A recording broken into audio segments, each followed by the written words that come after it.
Audio Jungle.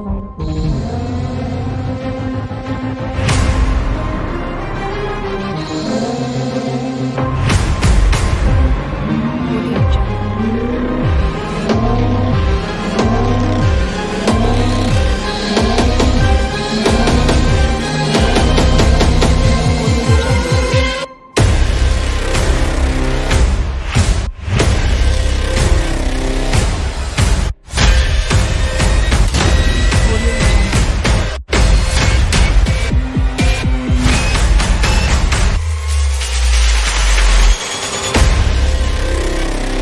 Audio Jungle.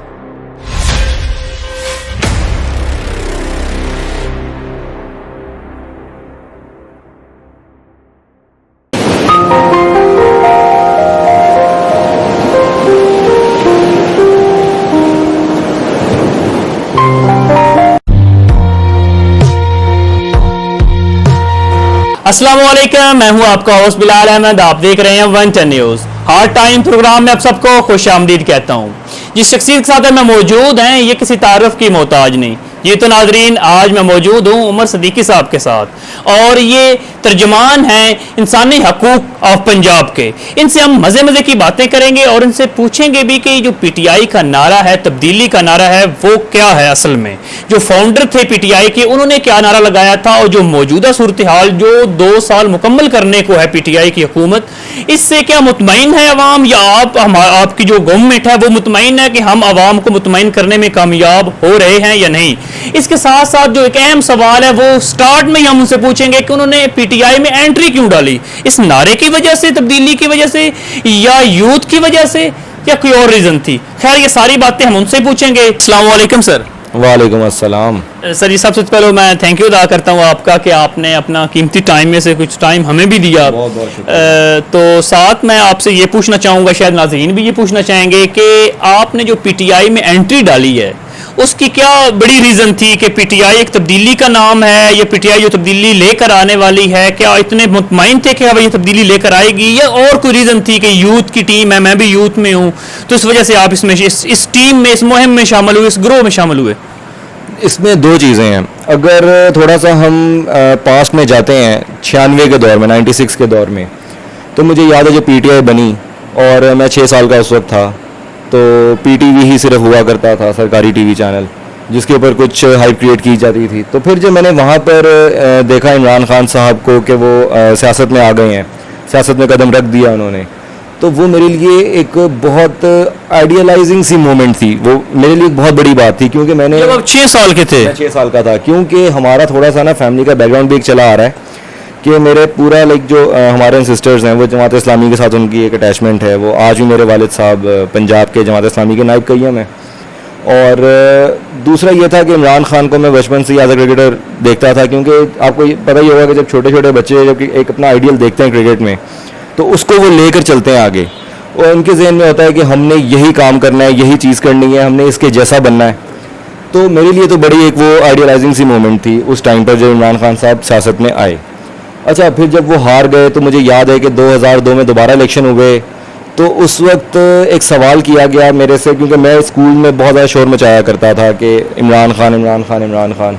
मैं as a cricketer की वजह से इमरान खान का शोर था, उस वजह से आप उसको ज़्यादा लाइक करते थे, फ़ैन थे इमरान खान साहब के, या वैसे भी कुछ पर्सनली उनको जानते थे या पढ़ते थे या उनके फ़ैन थे? पर्सनली जब मैं उनको जानना शुरू हुआ था वो 2006 से ऑनवर्ड्स की बात है। उससे पहले एज ए फ़ैन ही मैं सिर्फ उनको फॉलो कर रहा था, खान साहब को। तो मुझे याद है कि 2002 में इलेक्शंस हुए, मुशर्रफ इरा था वो जिसमें काफ लीग की हुकूमत आई थी। तो मुझे अच्छे तरीके से याद है कि इमरान खान साहब इलेक्शन सिर्फ अपनी सीट जीते थे मियाँ वाली की। तो स्कूल में जब मैं एंटर हुआ इलेक्शन के बाद तो मुझे दोस्तों को पता था कि ये इमरान खान का बड़ा दीवाना है और ये बहुत ज़्यादा जो है ना शोर मचाता है उसके लिए, इमरान खान साहब के लिए। तो उन्होंने, मुझे दोस्तों ने कहा कि यार इमरान खान को हम सारी पसंद करते हैं, उसकी हुकूमत क्यों नहीं आती। तो मैं 8th क्लास में उस वक्त में था, मुझे याद है मैंने कहा कि यार अभी हम लोग हैं छोटे, जब हमारे आईडी कार्ड्स बन जाएंगे ना और हम वोट डालने की कंडीशन में आएंगे तब इमरान खान की हुकूमत आएगी। 2 से 3 दिन बाद मुझे याद है कि मैंने खान साहब का एक बयान सुना टीवी के ऊपर। उनसे पूछा गया कि खान साहब इतनी आपकी फ़ैन फॉलोइंग है, आपका वोटर किधर है? उन्होंने कहा मेरा वोटर भी स्कूलों में पढ़ रहा है। तो ये जब चीज़ मैंने देखा मेरी मैच भी कर रही है इस बात से, मेरी लीडर की बात से मैच कर रही है, मेरे लिए एक बहुत बड़ा मोमेंट था वो।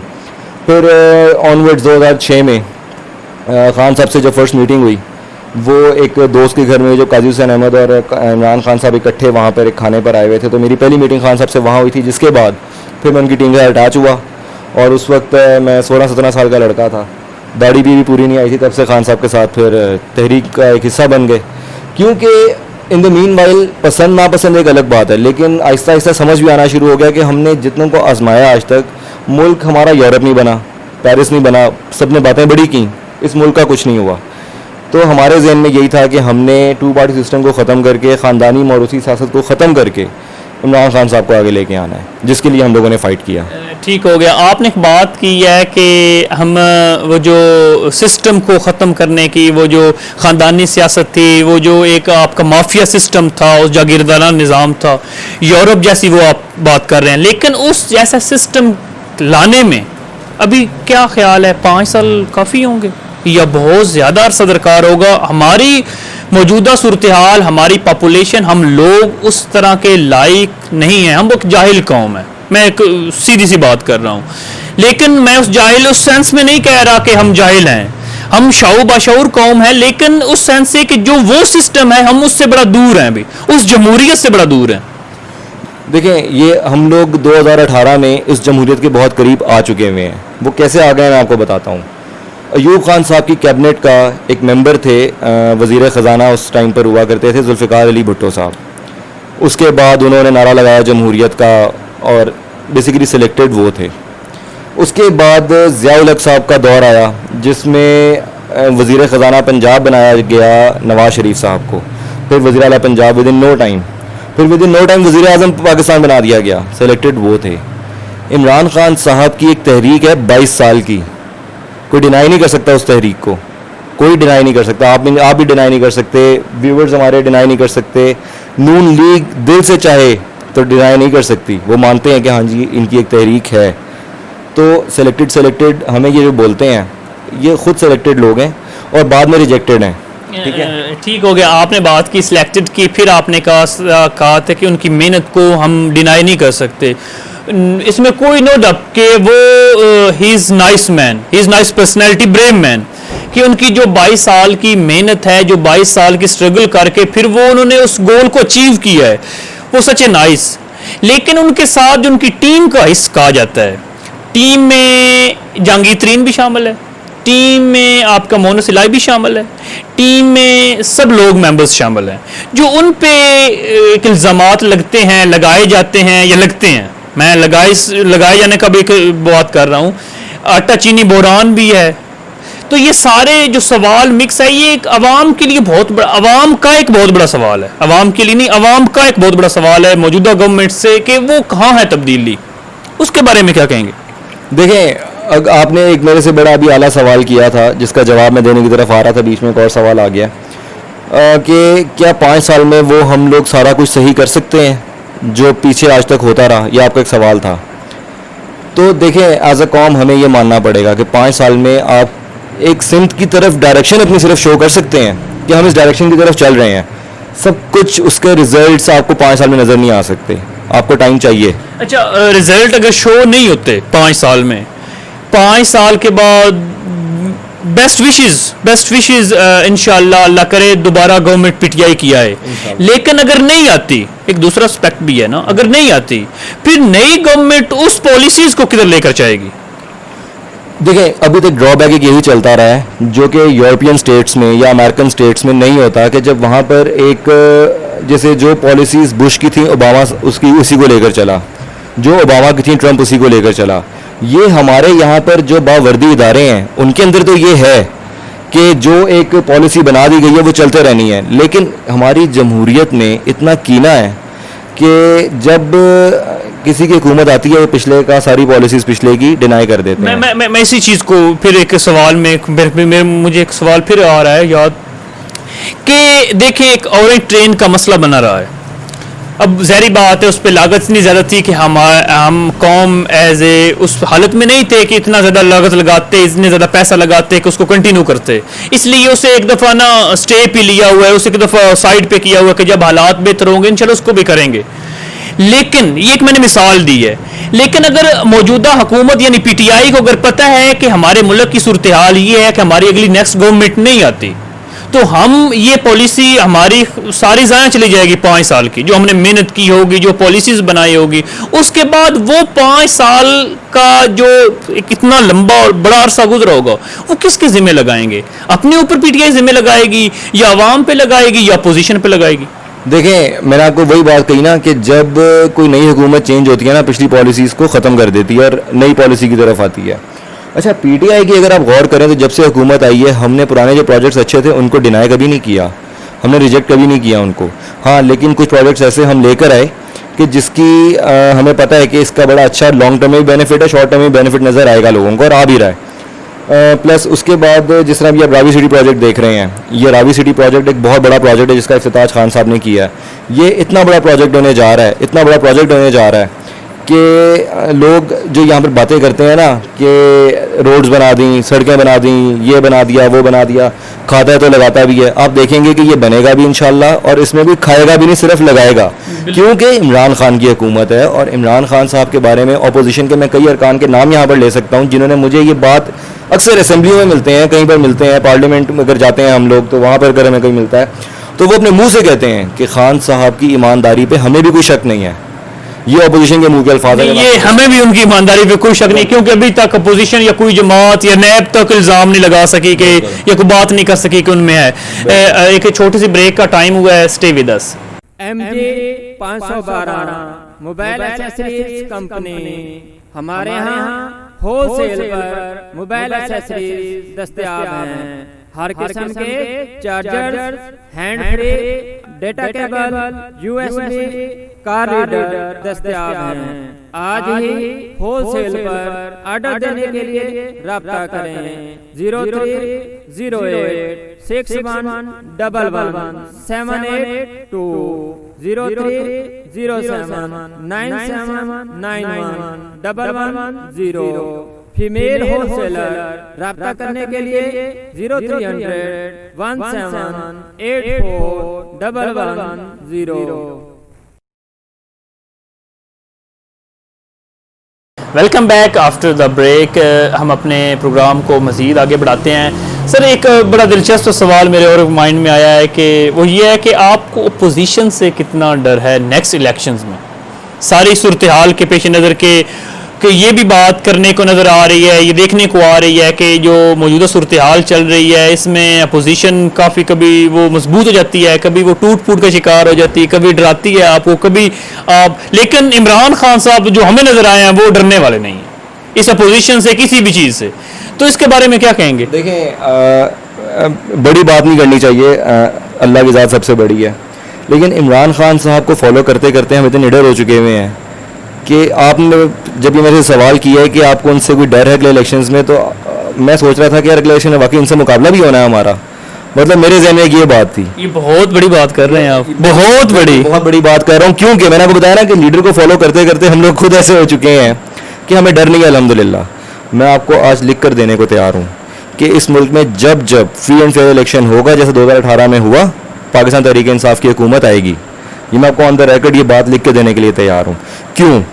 क्योंकि देखिए, हम भी अवामी लोग हैं, हम भी लोगों में उठते बैठते हैं, हम पब्लिक हैं यार, हम जाते हैं बैठते हैं दोस्तों में, उठते बैठते हैं, गपशप लगाते हैं, हम भी देखते हैं लोगों का, हम लोग पूरा का पूरा एक सिनेरियो देखते हैं, लोगों की बातें सुनते हैं। लोग इमरान खान से मोहब्बत करते हैं, आपको मैं जेन्युइन बता रहा हूँ, ठीक है।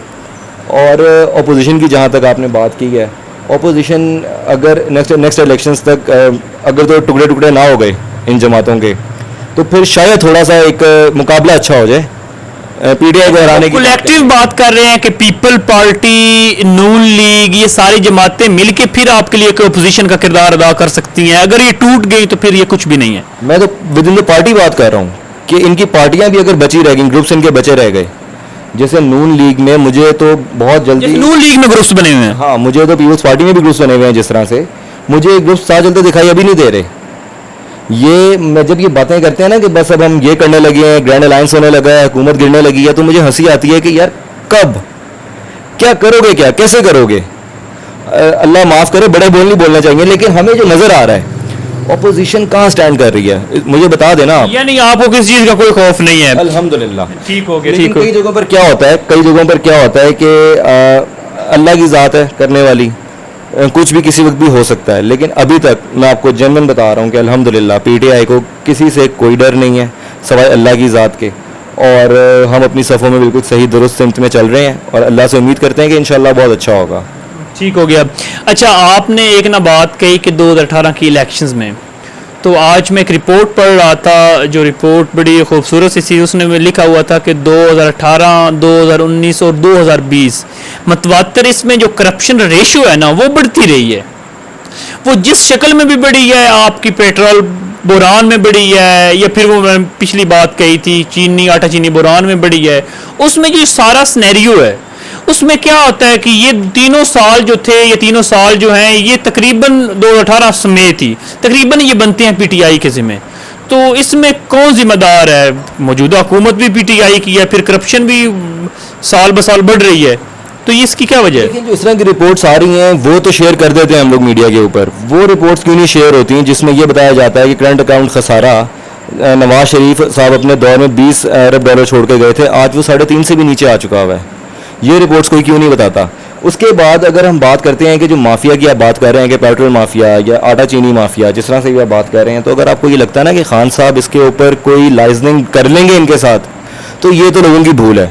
और इसमें आपको भी बड़े अच्छे तरीके से पता है कि इमरान खान साहब ने ख्याल नहीं किया था, मैं किसी का नाम नहीं लूँगा, किसी का भी ख्याल नहीं किया था, चाहे वो कोई हमारी पार्टी का था या चाहे वो अपोजिशन में से थे, क्योंकि यही 4-5 नाम थे ना जो अपोजिशन या पीटीआई के अंदर के बन रहे थे। खान साहब ने किसी को नहीं छोड़ा था, नाम शो करवाने में, उनकी जो लिस्टें थी वो गूगल पे फेंकने में या कुछ वगैरह वगैरह। बाद उसके बाद केस को भी पुट अप कर दिया गया। ये अलग बात है कि वो लोग स्टे लेकर बैठ गए, इसमें इमरान खान साहब की गलती नहीं है।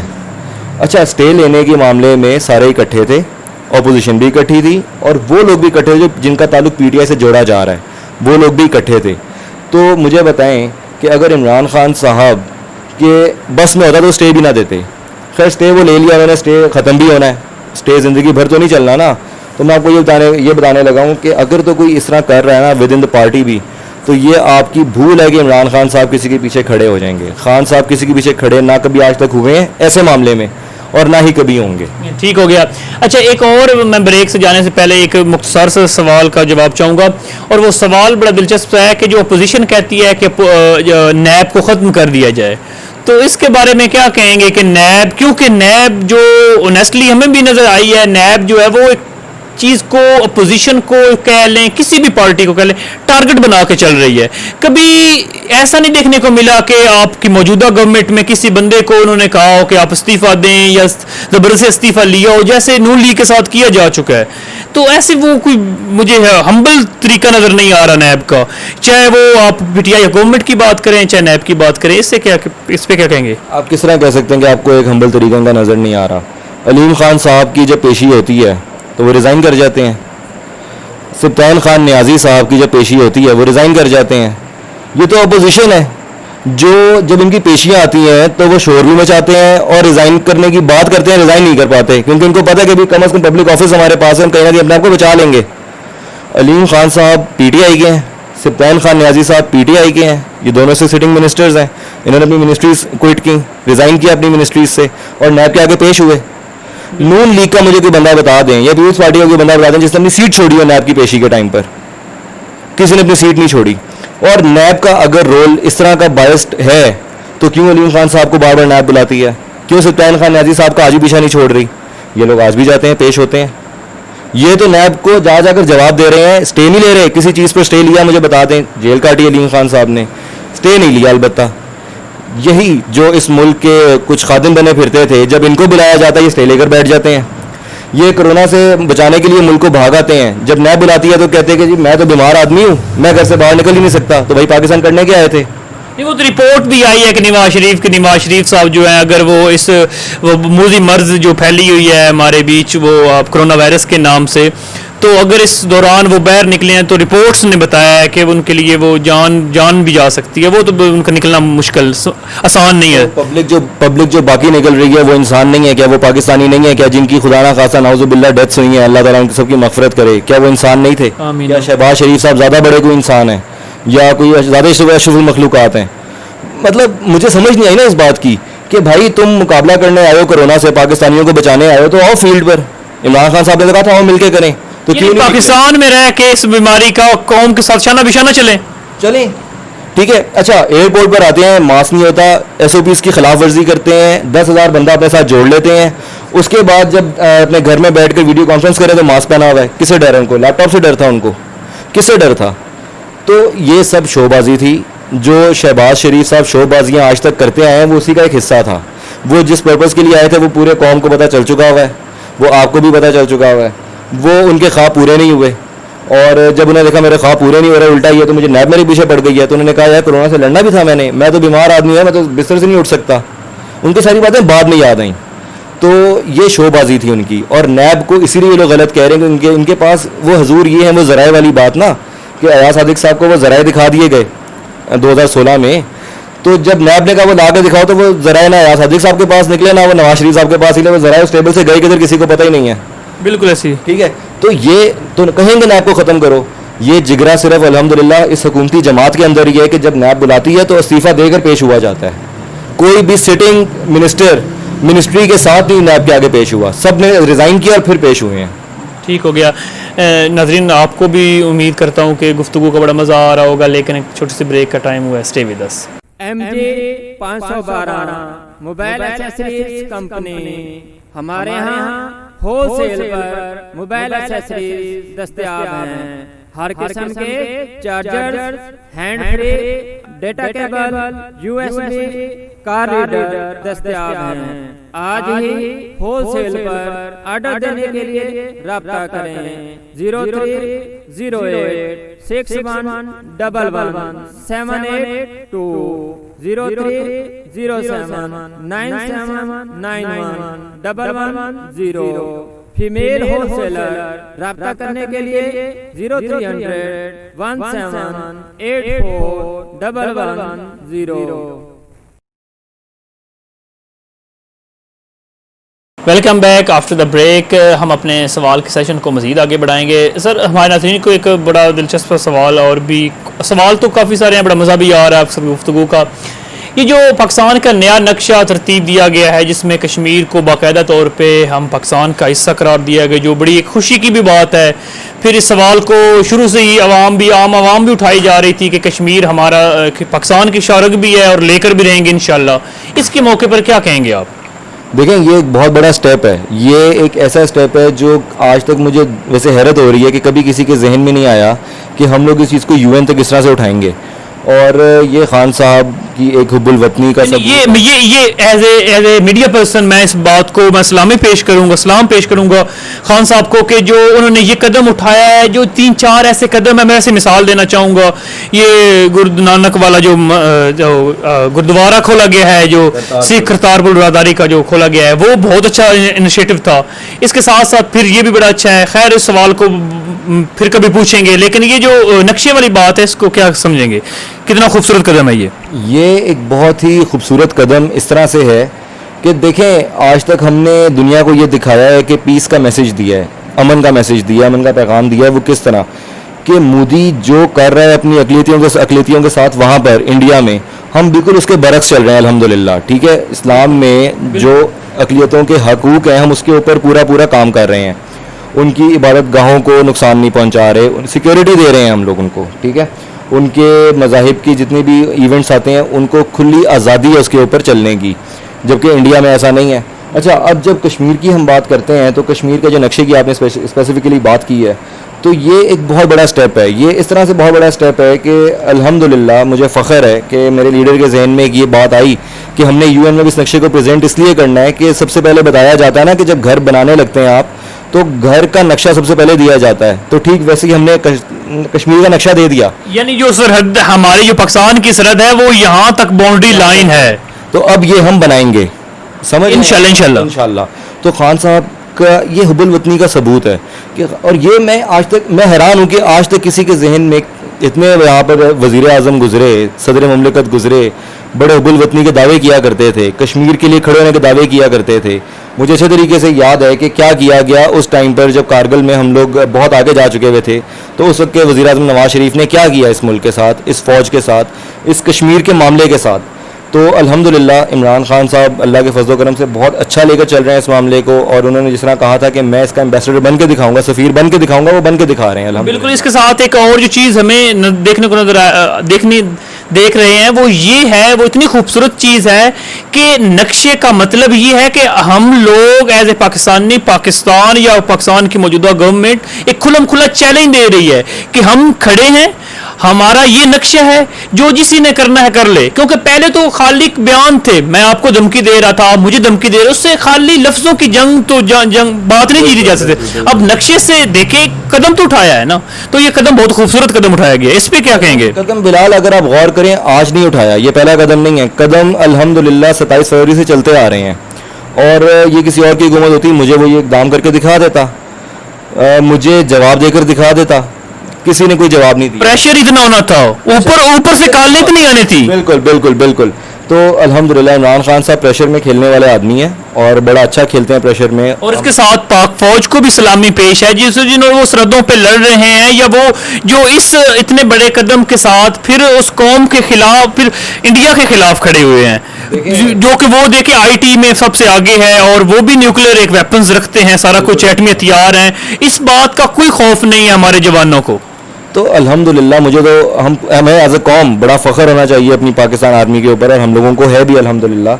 और मैं आपको जनरल बताऊं कि अगर पाक फ़ौज में हमने देखा है कि बड़ी सलाहियतें रखी हैं, और अल्लाह का बड़ा करम है इस पाक फ़ौज के ऊपर कि ये कहीं पर घबराते नहीं हैं।